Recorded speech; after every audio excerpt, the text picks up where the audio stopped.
Shabbat Shalom, L'chaim, L'chaim. This week's Torah portion is Korach, and as the name suggests, it's about the rebellion that Korach put on against Moshe.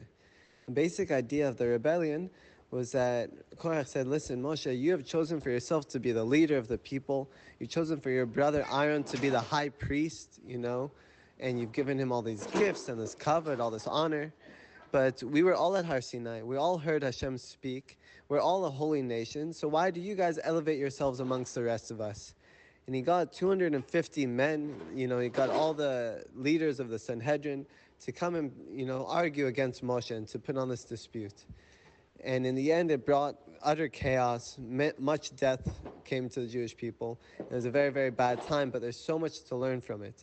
And I want to bring two ideas. The one is a nice thing that someone said the other day. I think they're going to speak about this. But they said that Korach is in all of us. And I 100% agree. All of us, aspire to have more. We all aspire to be our best selves. And I think this week, that's something that we've really felt.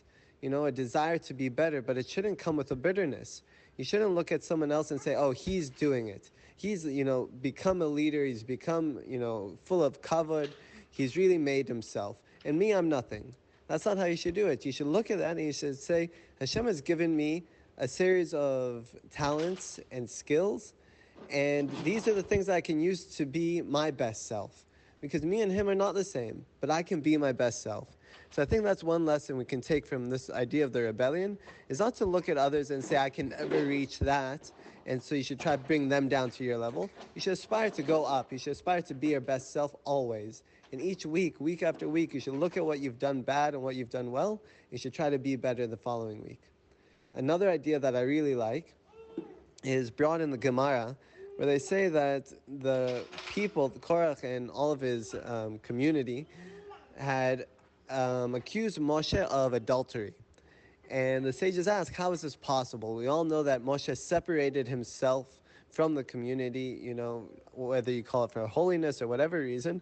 But they say there's just no way they could have suspected him of adultery. And I think it's the Maharal, brings a beautiful idea. He says, when they suspect him of adultery, they're looking at it as though Hashem is the man and Klal Yisrael, the community of Israel, is the woman. Hashem is the husband and the community of Israel is the wife. And they're accusing Moshe of taking the wife from from Hashem. They're basically saying that, Moshe, you've come and you're saying you are now the leader of the people. That they don't need Hashem, they have you. You're taking us and you're becoming a tyrant, basically, which is very also relevant for the times with the tyranny we see in the world. But it's a very interesting idea that Korach really touched on. He said, we are all holy to Hashem, yes, but this idea of adultery it's wrong, because Hashem and the Jewish people are always one. And we must always connect to the idea that no matter who comes to say, I'm the leader, I'm the manhig, I'm the one, if you call it Netanyahu or if you call it America, whoever's controlling the Jewish people, no, it's none of them. Really, our leader, our husband, our significant other in life is Hashem. As a community, He is our other. And we should always connect to that idea. We must always remember that idea, because ultimately, all of this comes down to faith in Hashem. The final thing that I want to say is that I'm sitting here with Benaiah and he's playing, and I put on Zusha to play. And the song that came on, that Alexa gave us, was, I don't know really what it's called, but he says, I can't go on without you. I can't do this alone. And I feel like that's something I really felt this week as well, that we can't do this without Hashem, and we can't do this without each other. And when one of us comes with a dispute against another, we start to separate from each other. And we no longer become a community. We no longer become one person trying to fight one battle. And it's very, very important that we remember we can't do this alone. We need each other. And we need Hashem. And so B'ezrat Hashem, I hope we can all merit to internalize these ideas. We can merit to be our best selves and always strive to be our best selves. Not look at others and try to put them down, but to raise ourselves up.